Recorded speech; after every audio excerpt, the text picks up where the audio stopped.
বাংলাদেশের একটা বাস্তবিক লোককথা আছে।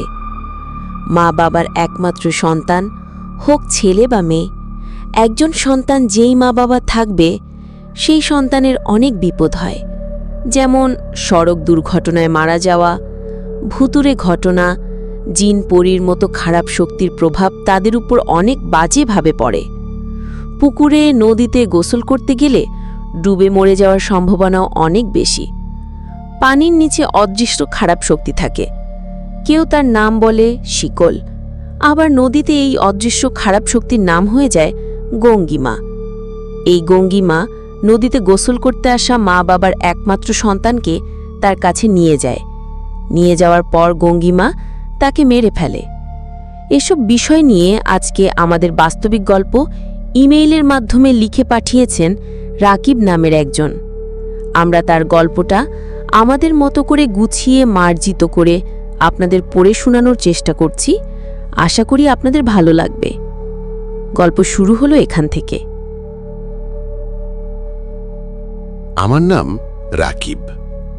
ছদ্মনাম নাম ব্যবহার করছি, তার কারণটা গল্পের মধ্যেই জানতে পারবেন।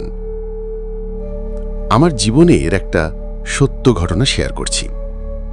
জানি সবাই বিশ্বাস করবে না।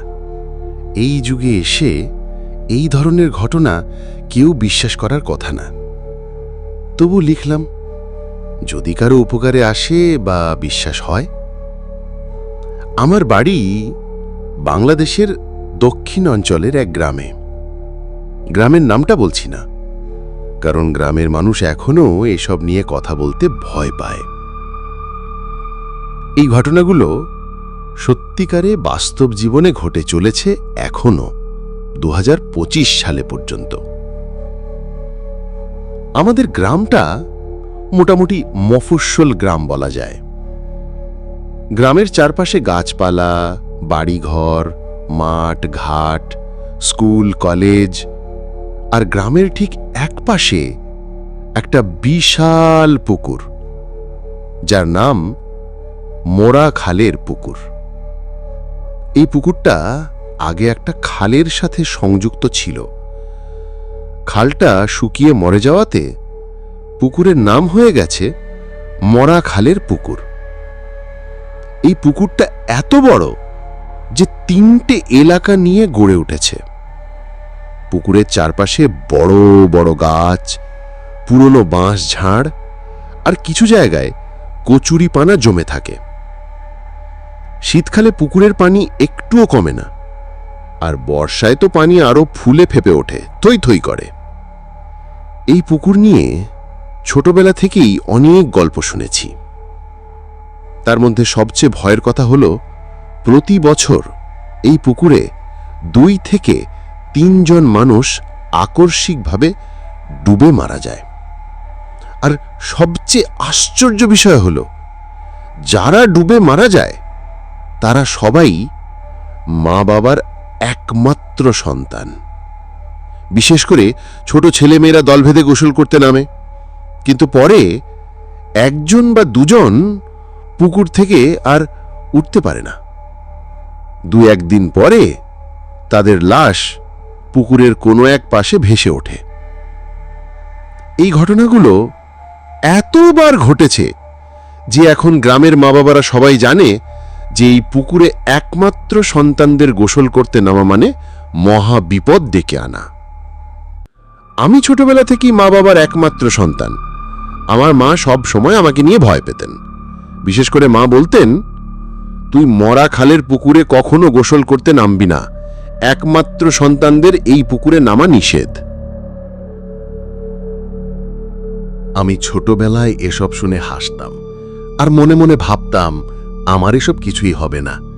কিন্তু আমার আশেপাশে এত ঘটনা ঘটেছে যে এখন আর অবিশ্বাস করতে পারি না। আমার বাবা একটু আধুনিক ছিলেন, কারণ তিনি ঢাকা শহরে বড় হয়েছেন, চাকরির জন্য দেশের বাহিরে কাটিয়েছেন অনেক বছর। কিন্তু কেন জানি তিনিও পুকুরের ব্যাপারে নিশ্চুপ থাকতেন। তবে বাবাকে জোরাজুরি করলে একটা কথাই বলতেন, তুই আমার একমাত্র সন্তান, তোর কিছু হলে আমরা বাঁচব না। আমাদের গ্রামের সবচেয়ে বয়স্ক মুরব্বী মানুষ ছিলেন তোরাব আলী। তার বয়স 100 বছরের কাছাকাছি। তিনি ছিলেন বীর মুক্তিযোদ্ধাও। তার কাছে এই পুকুরের সম্পর্কে জানতে চাইলে বলতেন, এই পুকুর আগে একটা খালের সাথে মিলেছিল। খালটা শুকিয়ে আর মরে যাওয়ার পিছনেই পুকুরের দোষ আছে। খাল শুকিয়ে যাওয়ার পর থেকে পুকুরের পানি নাকি ভারী হয়ে যায়। তখন থেকেই এই পুকুরে অদ্ভুত ঘটনা ঘটতে শুরু করে। বিশেষ করে একমাত্র সন্তানরা এই পুকুরে গোসল করতে নামলে তাদের কোনো এক অশুভ শক্তি গ্রাস করে ফেলে। তিনি আরও বলতেন, পুকুরের নিচে খারাপ কোনো জিনের বংশ আছে।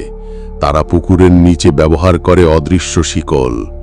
এই শিকল শুধু মা বাবার একমাত্র সন্তানদের ধরে তাদের কাছে নিয়ে আসার জন্য ব্যবহার করে তারা। তাদের বংশের খাওয়া দাওয়ার জন্য খুঁজে পৃথিবীতে আসা স্পেশাল মানুষের জীবন, বিশেষ করে একমাত্র সন্তানদের। এই জিনদের কাছে বাবা মায়েদের একমাত্র সন্তানের জীবন হলো খুবই স্পেশাল।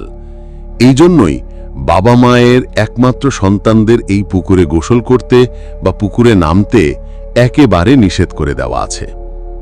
আমার শৈশব কেটেছে এই পুকুরের আশেপাশেই, কারণ আমাদের বাড়ি থেকে অনেকটা কাছে ছিল মরাখালের পুকুর।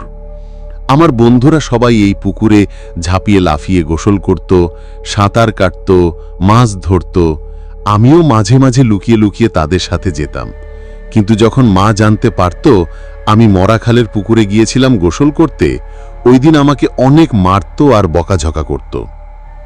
একদিন আমি আর আমার বন্ধু রনি পুকুরের পাড়ে যাই। রনি বলল, চল পুকুরে ঝাঁপ দেই। রনির কথা শুনে আমি ভয় পাচ্ছিলাম, কারণ মা জানতে পারলে জানি আমার আর রক্ষা নাই, মায়ের আর বকা সব খেতে হবে। কিন্তু তারপরেও বন্ধুর চাপে পড়ে পুকুরে নামলাম। দুইজনে খুব মজা করে লাফালাফি করে গোসল করতে থাকলাম। হঠাৎ আমার পা পানির নিচের কাদায় আটকে গেল। মনে হলো কেউ যেন আমাকে নিচ থেকে টানছে। আমি চিৎকার করে উঠলাম। রনি আমাকে টেনে তুলল। রনি বলল, তুই এত ভয় পাচ্ছিস কেন? আমি যে ভয় পেয়েছি তা রনিকে বুঝতে না দিয়ে বাড়িতে চলে আসি। বাড়িতে ফিরে মাকে কিছুই বললাম না। কিন্তু সেই রাতেই স্বপ্নে দেখলাম পুকুরের পানিতে একটা কালো ছায়া দাঁড়িয়ে আছে। ছায়ার হাতে একটা শিকল। আমার দিকে তাকিয়ে বলছে, শিকলটা তোর পায়ে আটকাতে পারি নাই, এই শিকল তোকে একদিন আটকাবে। এই পুকুরে তোকে আবার আসতে হবে, সেদিন তুই আর এই শিকল ভেঙে যেতে পারবি না। তারপর হঠাৎ আমার ঘুম ভেঙে যায়। আমি চিৎকার দিয়ে ঘুম থেকে উঠে পড়ি। পাশের ঘর থেকে মা আর বাবা দৌড়ে এসে আমাকে দেখে আমার শরীর ঘামে ভিজে আছে। মা জিজ্ঞেস করল, কি হয়েছে? আমি বললাম, খারাপ স্বপ্ন দেখে ভয় পেয়েছি। ওই দিন রাতটা আর ঘুমাতে পারিনি। আমার জীবনের সবচেয়ে বড় ধাক্কা ছিল ক্লাস 5-এ পড়ার সময়। আমাদের পাড়ার এক ছেলে, নাম ছিল সোহেল। সোহেল ছিল তার পরিবারে একমাত্র সন্তান। ওর মা বাবা ওকে নিয়ে খুব ভয় পেতেন, কিন্তু সোহেল ছিল খুব দুষ্টু, সাহসী। ও বলতো, আরে বেটা, এসব কুসংস্কার, পুকুরে নামলে কিছুই হয় না। তখন গ্রীষ্মের স্কুল ছুটি ছিল। একদিন দুপুরে আমরা কয়েকজন বন্ধুর গ্রুপ বানিয়ে মরাখালের পুকুরে গোসল করতে গেলাম। এই গ্রুপের নেতৃত্ব দিচ্ছিল সোহেল। যখন পুকুরে সবাই গোসল করতে নামলাম, সোহেল বলল, আজ আমি সাঁতার কেটে ওপারে যাব। এই বলে সোহেল পুকুরে ঝাঁপ দিল আর সাঁতরাতে সাঁতরাতে পুকুরের পাড় থেকে অনেকটা দূরে চলে গেল। আমরা বাকিরা সবাই পুকুরের পাড়েই মজা করে গোসল করছিলাম, আর সোহেল সাঁতরে যাচ্ছিল। মাঝে মাঝে দেখছিলাম। হঠাৎ দেখি সোহেল পানির মধ্যে হাত পা ছুড়াছুড়ি করে চিৎকার করছে। আমরা প্রথমে ভেবেছিলাম সোহেল হয়তো মজা করছে, কারণ ও মাঝে মাঝে এই দুষ্টামি করে থাকে। কিন্তু কিছুক্ষণ পর দেখি ওর মাথা ডুবে গেল। আমরা সবাই ভয়ে পাড়ে উঠে গেলাম, কিন্তু সোহেলের কোনো চিহ্ন দেখতে পেলাম না।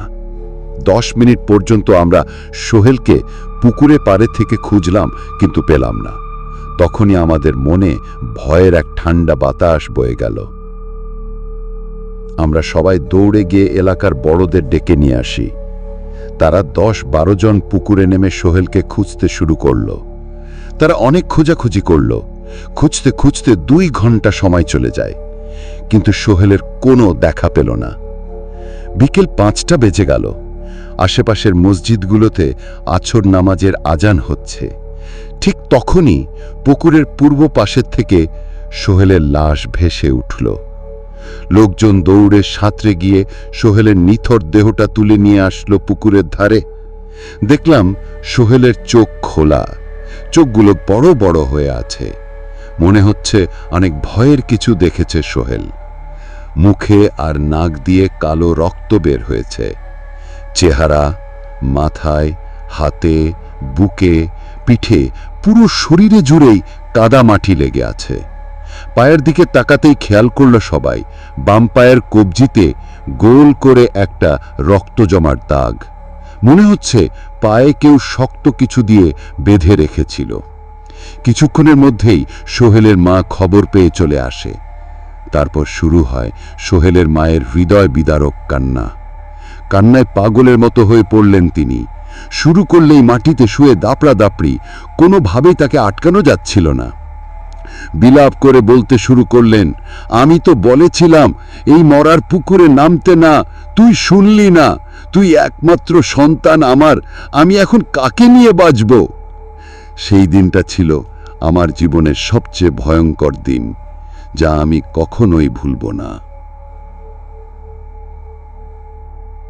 আমি সেদিন থেকে বুঝলাম, এই পুকুর নিয়ে মানুষের মুখে কথাগুলো শুধু গল্প নয়, এগুলা সব সত্যিকারের ঘটনা।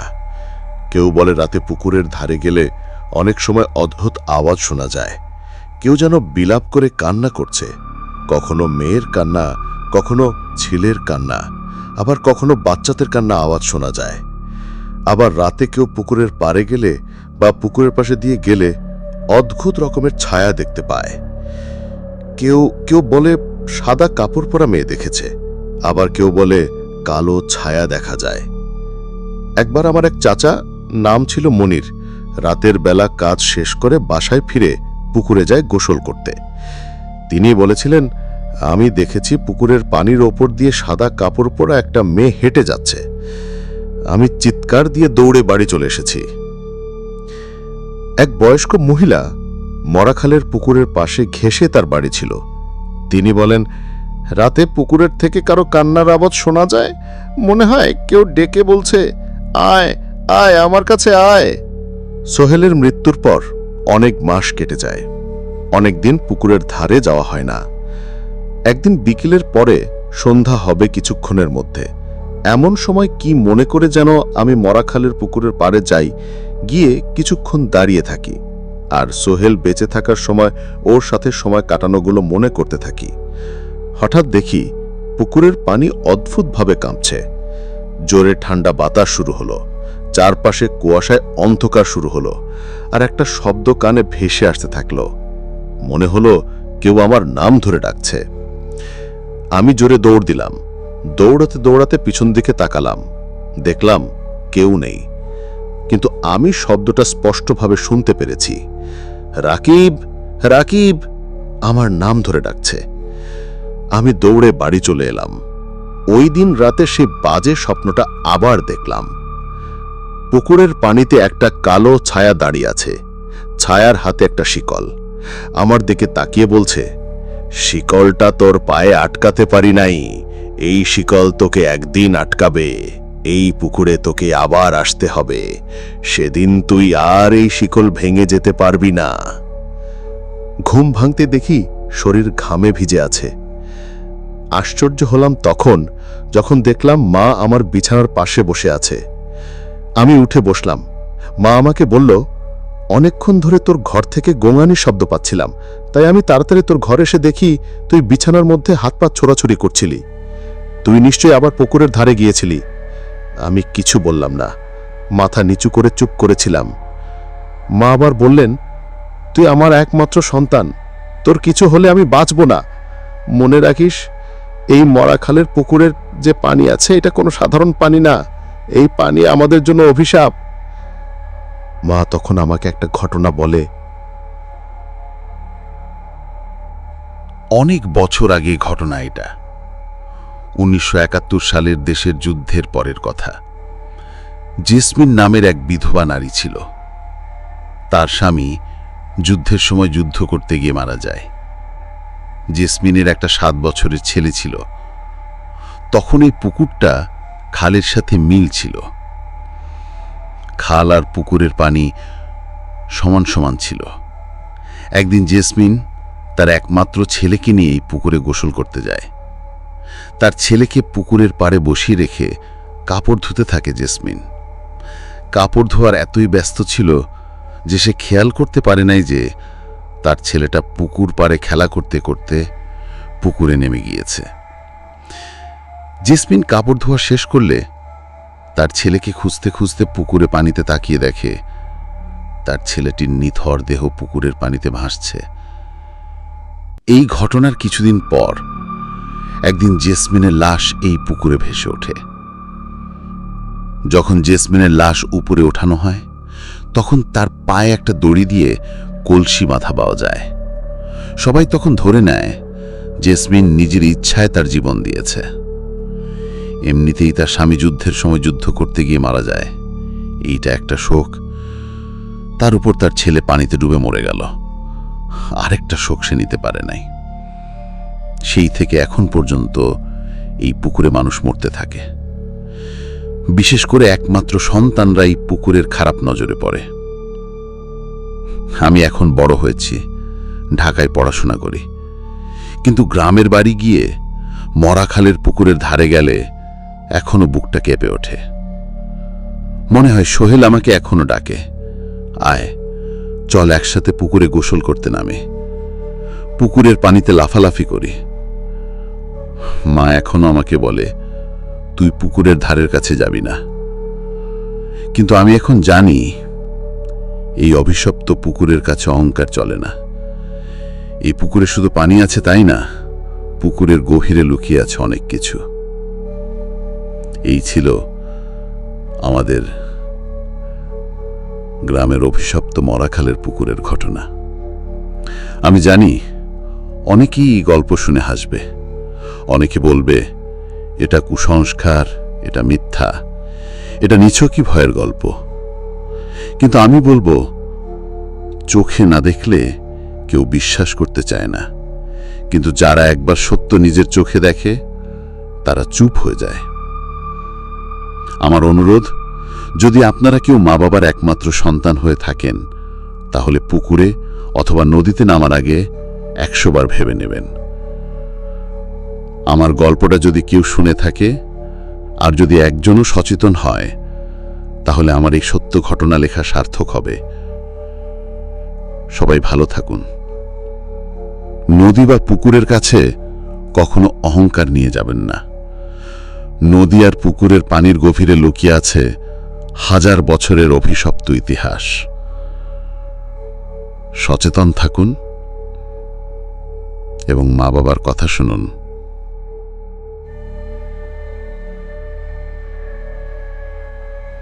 এই ছিল আমাদের দ্বিতীয় সত্যিকারের গল্প। এই গল্পটা আমাদের ইমেলের মাধ্যমে পাঠিয়েছে রাকিব নামের একজন শ্রোতা, যিনি ব্যবহার করেছে একটা ছদ্মনাম। গল্পটা শুনে আপনাদের কেমন লাগলো জানাবেন, আর এই গল্পের সত্য মিথ্যার বিচারের দায়ভার আপনাদের হাতে ছেড়ে দিলাম।